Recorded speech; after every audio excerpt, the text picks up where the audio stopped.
My daughter-in-law left her phone behind in my farmhouse. Normally, I would have simply set it aside and waited for her to return. I had no reason to touch it, but then it rang. I glanced toward the wooden sideboard near the front door. The screen lit up, and my entire body went still. The photograph displayed there was of my husband Arthur. Arthur had been dead for 5 years. The image wasn't one I recognized. He looked younger, almost carefree, wearing a dark blue shirt I had never seen before. He was standing somewhere unfamiliar, smiling directly at the camera. Then a message appeared beneath the photograph. Tuesday again. Same time. I'm counting every minute until I can hold you. My fingers went cold. I was 70 years old, and grief had taught me that the mind could play cruel tricks. For 5 years, I had learned to live with Arthur's absence. I still sometimes poured 2 cups of coffee in the morning before remembering there was only one of us. But this wasn't a memory.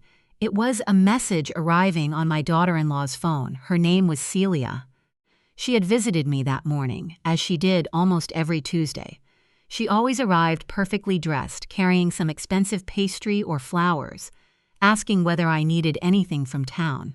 She claimed she visited because she worried about me.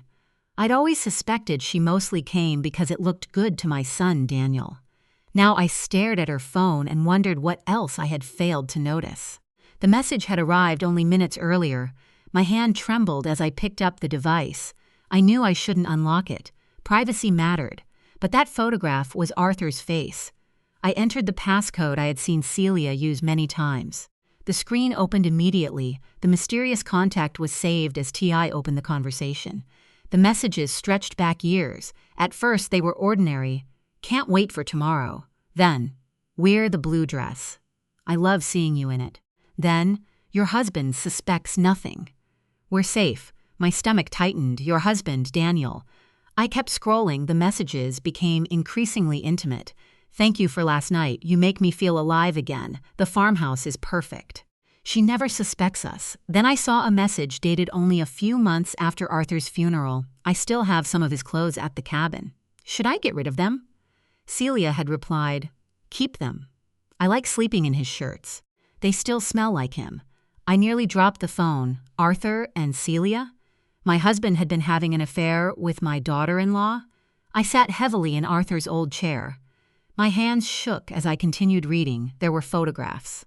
Arthur and Celia together, Arthur's arm around her, Celia kissing his cheek.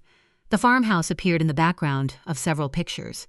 My porch, my barn, even the bedroom window.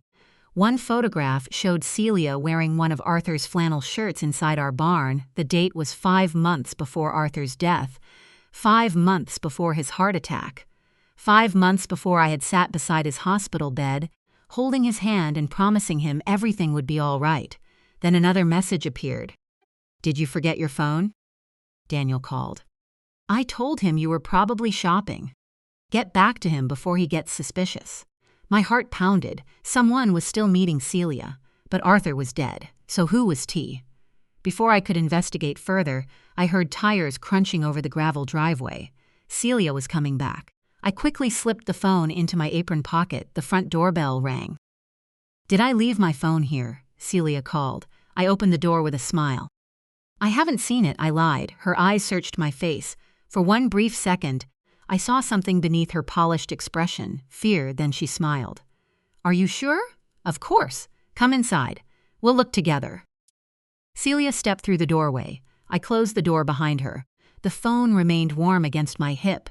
And for the first time since Arthur died, I realized something terrifying. My grief had made me passive. But whatever was happening inside my family had just awakened something else. I wasn't simply a grieving widow anymore.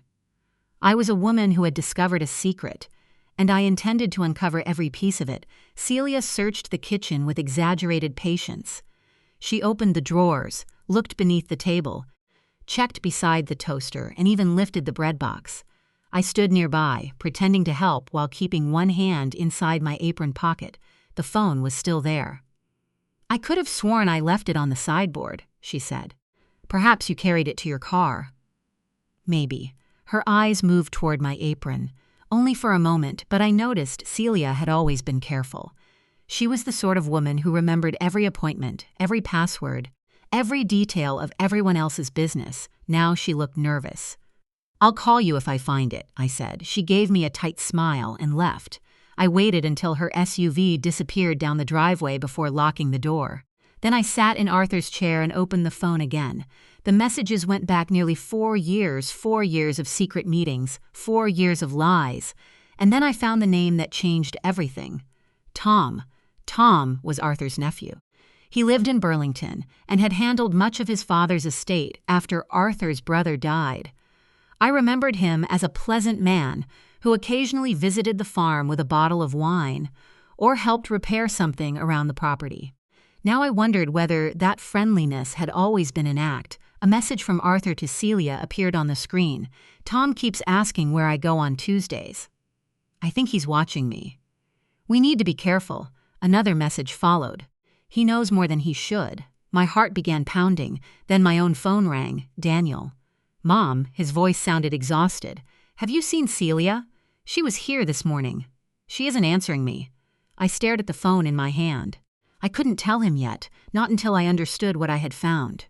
"Maybe her battery died," I said. There was silence. "Mom, I need to talk to you tonight." "About what?"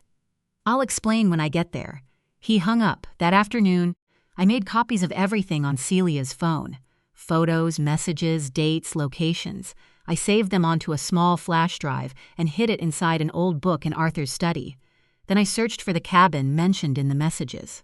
A photograph contained location information. The cabin was near Lake Champlain, about 40 minutes away. My hands went cold. Someone had been meeting there, and the messages suggested that person wasn't Arthur. That evening, Daniel arrived. He looked terrible. His shirt was wrinkled, his eyes were red, and he seemed like a man who hadn't slept in days. "Mom," he said quietly, "I think Celia is having an affair." I stared at him. "What makes you think that?" "She disappears every Tuesday. She's been distant for months, maybe years." He rubbed his face. "I checked our accounts. There are expenses that don't make sense." I wanted to tell him everything immediately. Instead, I asked, "Do you have proof?" "No." I reached beneath the sofa cushion and pulled out Celia's phone. "She left this here." Daniel stared at it, then he looked at me. "You went through it?" "Yes." His face changed. "What did you find?" I handed him the phone. He read silently. His expression went from confusion to disbelief, then horror. "Dad?" I nodded. She was sleeping with Dad, according to these messages. Daniel sat down. "How long?" "Years." He covered his mouth, then he whispered, "Who's T?" "I think it may be Tom." Daniel's eyes hardened. "Tom." Before we could say anything else, someone knocked on the front door. A woman's voice came from outside. "Mrs. Harper?" "I'm Detective Morrison with the Vermont State Police." Daniel and I froze. The detective continued. "I need to speak with you about Arthur Harper's death." My heart seemed to stop.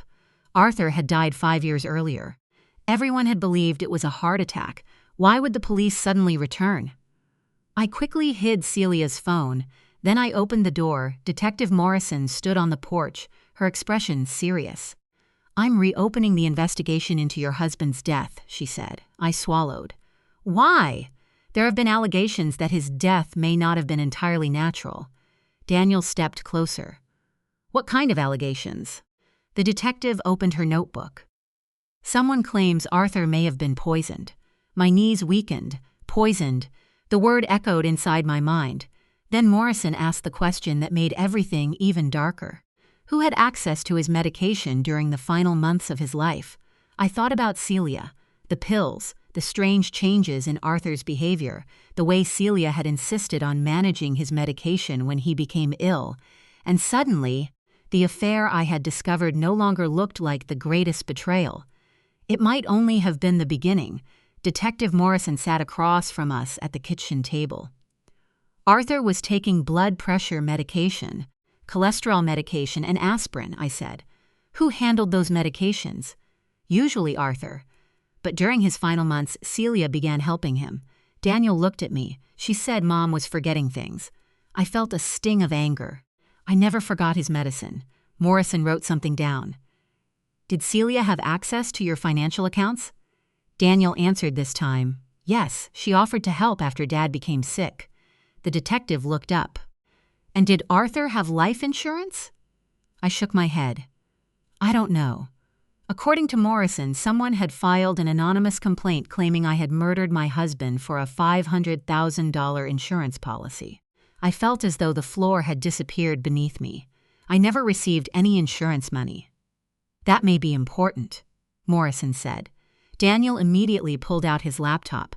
Together, we searched through old bank statements. Then we found a payment. A $1,000 premium had been paid to an insurance company 3 months before Arthur's death. I stared at the screen.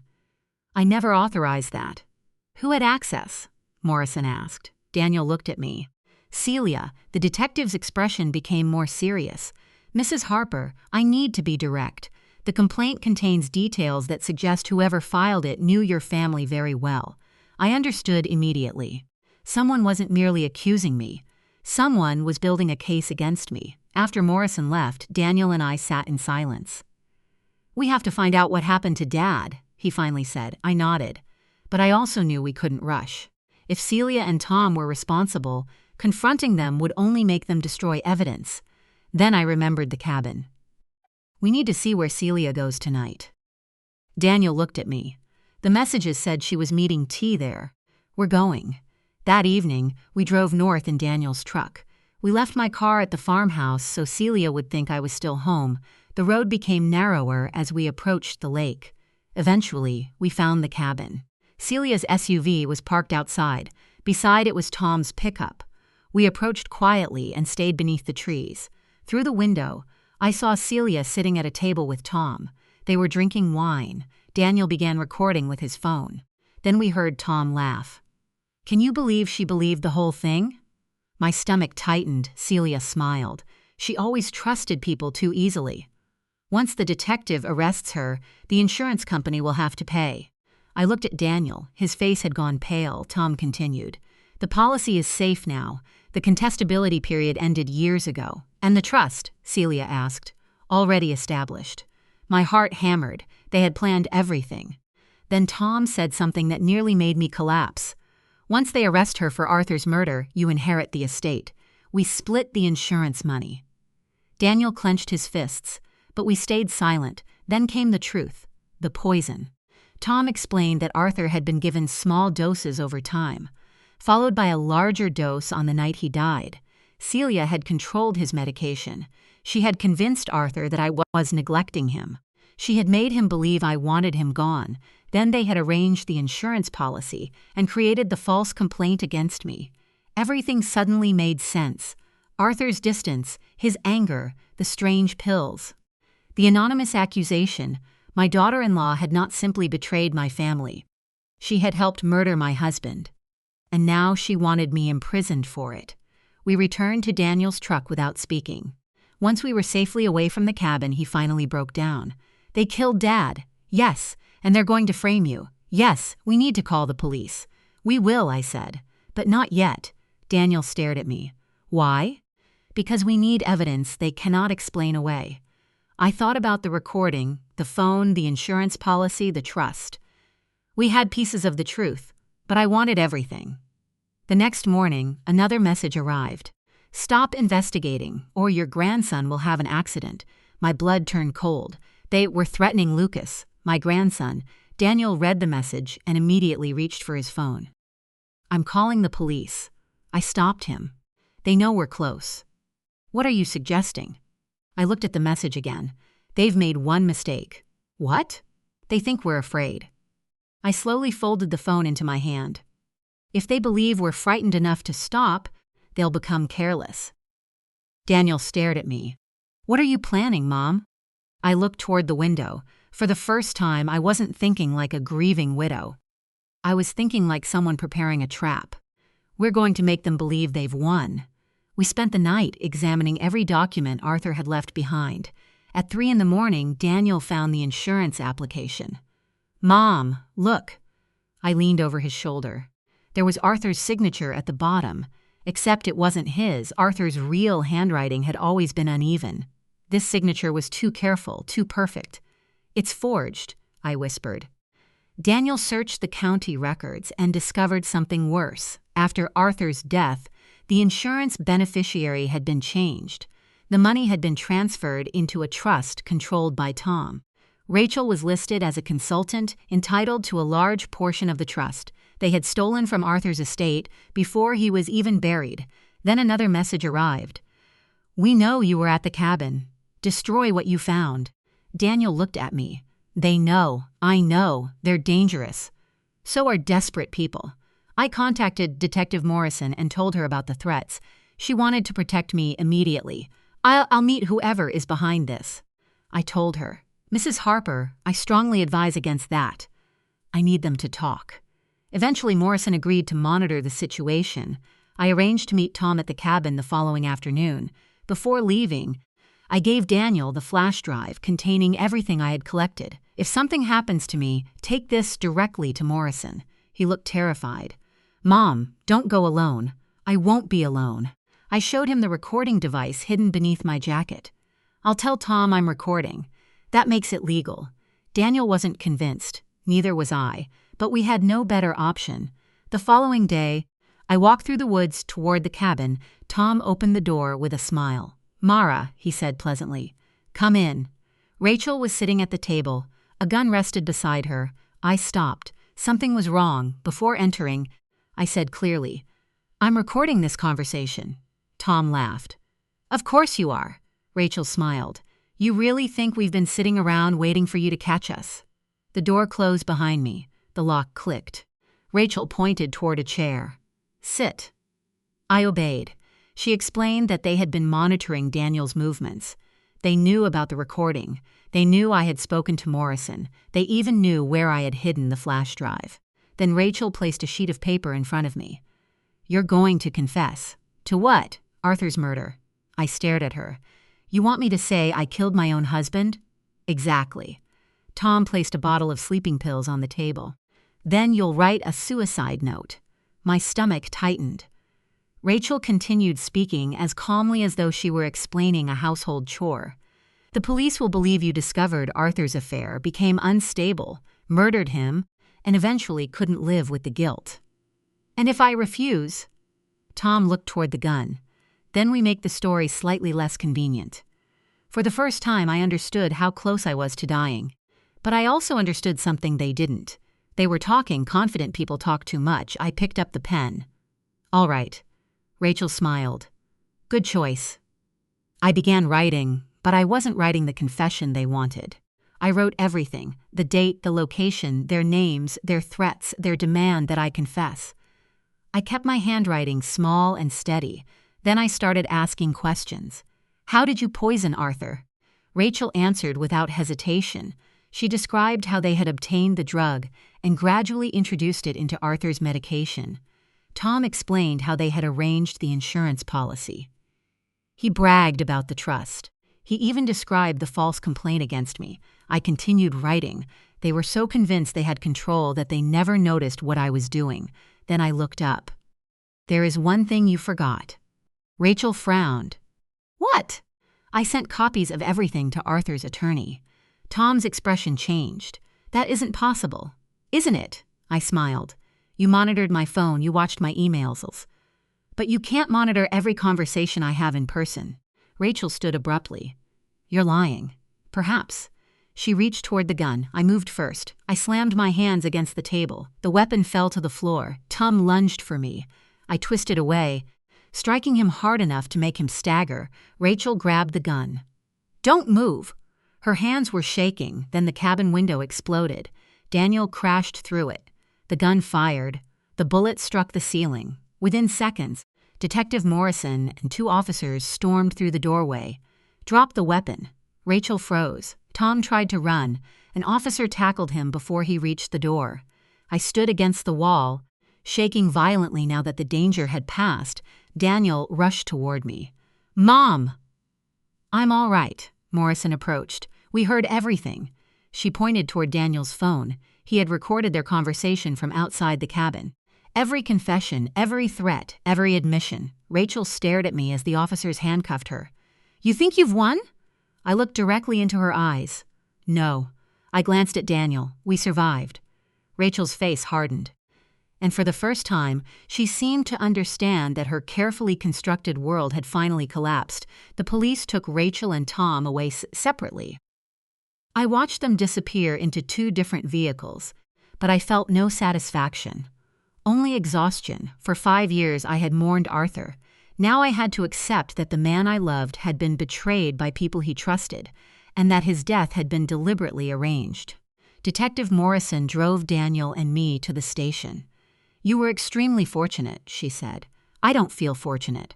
"I understand." She placed the recorded evidence on the table. "Daniel's recording is important. Your written statement is important too. The financial records may be even more important." Daniel leaned forward. "What happens now?" "Search warrants will be issued. We'll examine the insurance policy, the trust, Arthur's medical records, and every financial transfer." She paused. "And we're going to exhume your father's remains." Daniel looked stunned. "After 5 years, if the original diagnosis was wrong, we need to know." The thought of Arthur's grave being disturbed hurt more than I expected, but if there was even a chance of proving how he died, I agreed. Over the following weeks, the investigation uncovered more than we had imagined. The insurance application had been forged. The trust had been deliberately structured to give Tom control over the money. Several payments had been transferred into accounts connected to him and Rachel. The drug used to poison Arthur was eventually identified through the medical evidence. The detectives also discovered that Rachel had obtained access to medications through former professional contacts. Everything fit. The anonymous complaint accusing me had been written by Tom. The details about Arthur's medication had come from Rachel. They had intended to make me look like a jealous wife who killed her husband after discovering his affair. It was almost perfect. Almost their biggest mistake had been believing I would remain the same woman I had been before Arthur's death. Rachel had underestimated my patience. Tom had underestimated my determination. And both had underestimated Daniel. 3 months later, the court proceedings began. Rachel's lawyers initially claimed she had been manipulated by Tom. Tom's lawyers blamed Rachel. Neither explanation lasted long. The evidence was overwhelming. Rachel eventually accepted a plea agreement that included a lengthy prison sentence. Tom received a separate sentence for conspiracy, fraud, and his role in Arthur's death. The insurance money was recovered. $500,000. I stared at the figure on the settlement papers. For years, I had imagined that having that much money would solve every problem. Now I understood something. Money could replace a roof. It could pay bills. It could secure a child's education. But it couldn't buy back a husband. It couldn't erase betrayal. And it certainly couldn't restore the years stolen from our family. I placed most of the money into a protected fund for my grandson, Caleb. The rest went toward maintaining the farm. I refused to let Rachel and Tom take that from me too. But the hardest part was still ahead. Daniel had to tell Caleb what his mother had done. Caleb was 13, old enough to understand, too young to carry such a terrible truth. We sat together at the kitchen table. Daniel took his son's hand. "Caleb, there's something you need to know." I watched his face change as Daniel explained. His mother had committed terrible crimes. She had lied. She had helped cause his grandfather's death. She had threatened his grandmother. Caleb stared at the table. For several minutes he said nothing. Then he asked the question that broke my heart. "Was I ever important to her?" Daniel's eyes filled with tears. "Of course you were." But Caleb shook his head. "She used me, didn't she?" I reached across the table and held his hand. "What she did was wrong," I said. "But none of it was your fault." He began to cry, so did Daniel, and eventually so did I. That evening, Caleb stayed beside me on the porch. "I don't want to see her," he whispered. "You don't have to decide everything today. What if I hate her forever? You don't have to forgive someone just because they're family." He looked at me. "Will you ever forgive Grandpa?" I looked across the fields. That was harder. Arthur had betrayed me. He had lied. He had allowed another woman into our marriage, but he had also been manipulated, and he had been murdered. "I don't know," I said, honestly. "Maybe forgiveness isn't the right question." "What is?" "Peace." Caleb leaned against my shoulder. For the first time in months, the farmhouse felt quiet instead of haunted. The truth had cost us dearly. But at least we no longer had to live inside a lie. That night, after Daniel and Caleb went upstairs, I returned to Arthur's study. I opened the old desk. Inside was a small box I hadn't touched since his funeral. I wasn't prepared for what I found inside. A letter.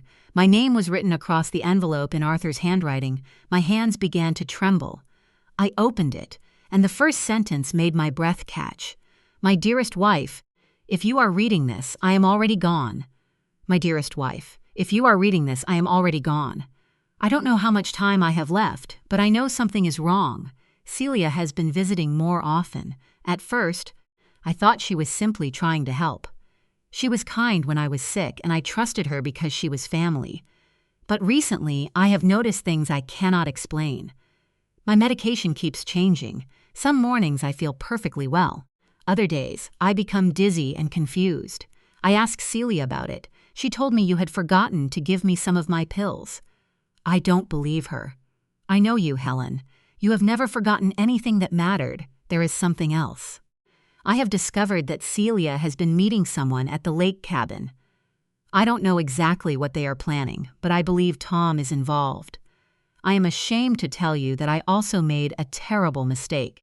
Celia tried to convince me that you wanted me dead. She showed me messages that appeared to come from you. I believed them for a while. I became suspicious of you when I should have trusted you. I am sorry. If something happens to me, please don't blame yourself.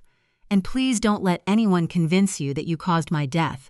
You have been the best part of my life. I should have told you this while I still had the courage. I love you, Arthur. I couldn't read the final lines. My vision blurred as tears fell onto the paper. For 5 years, I had wondered whether Arthur had died believing I had failed him. Now I finally knew the truth. He had doubted me because someone had deliberately poisoned his mind. But before his death, he had discovered enough to understand that something terrible was happening. Daniel read the letter beside me. When he finished, he wiped his eyes. Dad knew. Yes, he tried to warn you. He did. Daniel looked toward the window. Why didn't he tell us? Perhaps he didn't have time. For a long moment, neither of us spoke. Then Daniel noticed something inside the envelope, a second piece of paper. It contained a bank account number, a date, and a name. Tom. The account had been used to pay for the insurance policy. Detective Morrison later confirmed that the information helped investigators establish exactly when the conspiracy had begun. Arthur had been trying to protect me even while he was dying. That knowledge changed something inside me. For years, I had remembered his final days as a tragedy. Now I could remember something else. He had known me, he had trusted me again, and he had tried to leave me the truth. Months later, I returned to the lake cabin. The police had released it after the investigation. The place looked ordinary, almost peaceful. I stood on the porch where Rachel and Tom had planned to destroy my life. Then I looked across the water. The sun was setting. I thought about everything that had happened. The betrayal, the lies, the threats, the courtroom, the letter, and the strange phone that had started everything. If Celia hadn't left it behind, I might never have known the truth. Perhaps that was the cruelest part. Sometimes the truth enters your life quietly. It doesn't arrive with an announcement. It appears on a glowing screen, in an old letter, in a forgotten photograph. And once you see it, you can never return to the life you had before. When I returned home, Daniel and Caleb were waiting on the porch. Caleb smiled.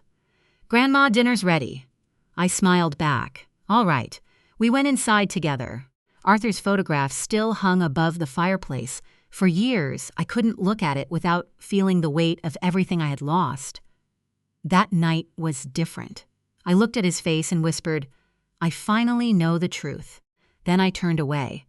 I had spent 5 years living in the shadow of Arthur's death, but I refused to spend the rest of my life there. The farmhouse was still mine, my family was still here, and despite everything that had been taken from us, we were still standing. Some wounds never disappear completely, but they can become scars, and scars are proof that something tried to break you, and failed. I closed the door behind me. For the first time in 5 years, the house felt like home again.